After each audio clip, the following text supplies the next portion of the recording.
Today, we are going to discuss about short summary of the book, Perfectly Confident. Here we'll discuss about 7 principles, which will help you to stay confident in all area of your life. So, if you haven't subscribed this channel, then kindly subscribe the channel. First, consider how you might be wrong. Evaluate evidence carefully to avoid falling for false claims.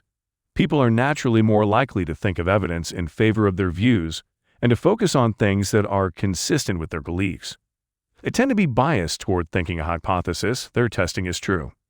To counter this, deliberately try to prove your hypotheses or beliefs wrong.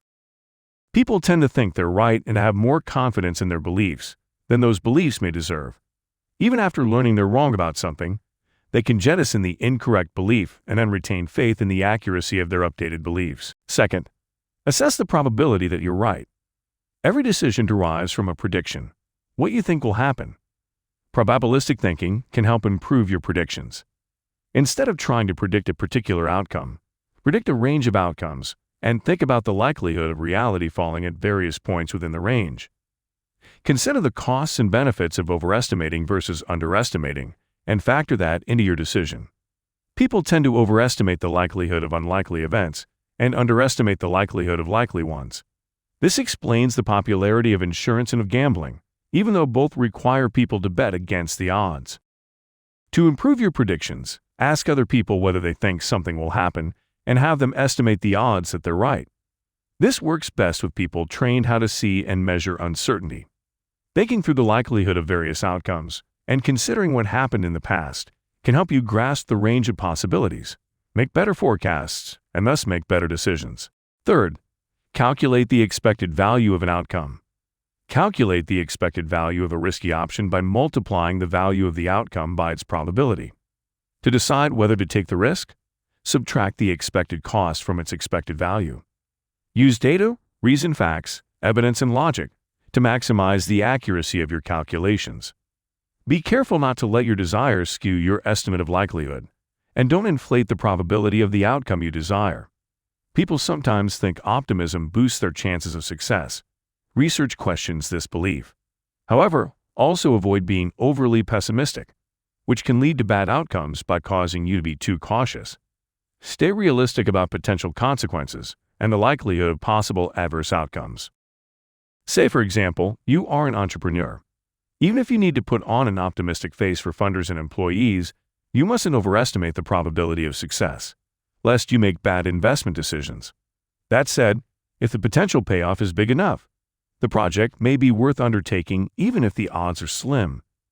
Similarly, when you and your team set stretch goals as an organization, recognize that the right amount of ambition can motivate you, but unattainable goals can demotivate people and lead to cheating.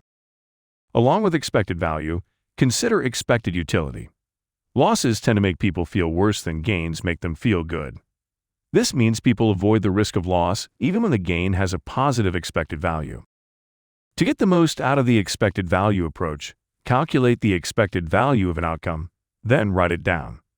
This will help you compare what you calculated with the actual outcome, so you can polish the skill of calculating expected value in the future.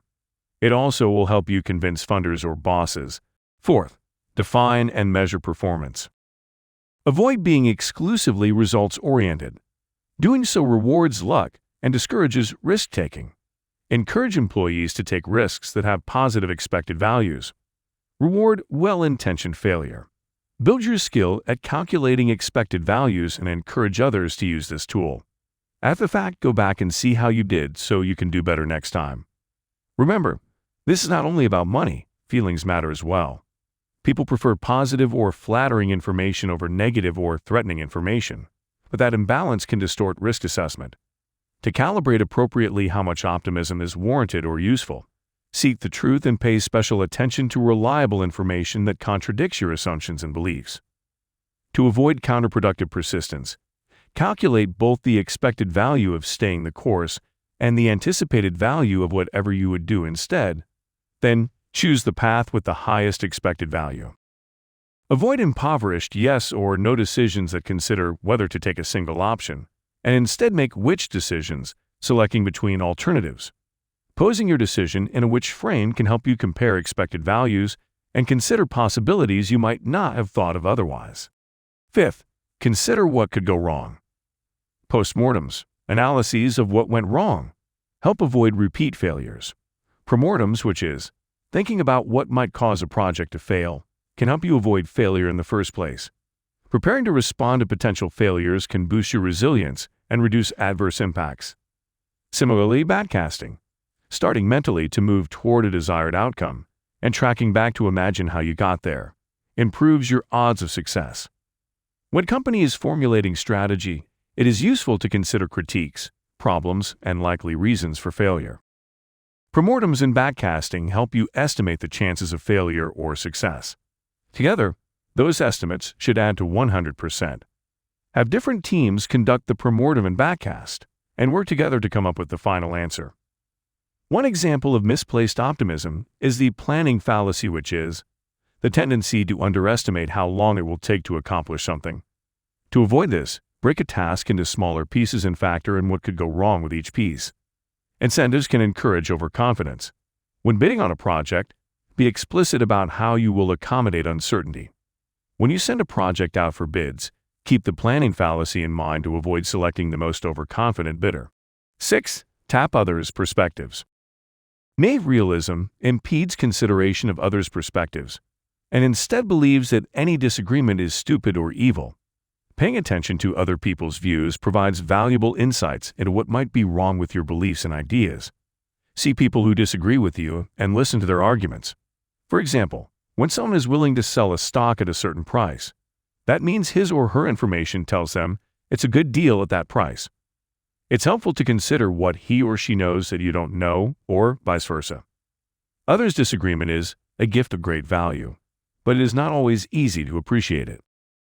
A related practice is to tap the wisdom of the crowd. If enough people, each with their own set of information, pool their insights, their collective perceptions are likely more accurate than those of any individual. This even works with yourself. To improve your estimate, come up with a number. Then think, estimate again, and average the two. 7. Seek and believe the truth. Develop 3 main kinds of confidence. Confidence in being able to do a task, confidence in how you rank relative to others, and confidence in how right you are.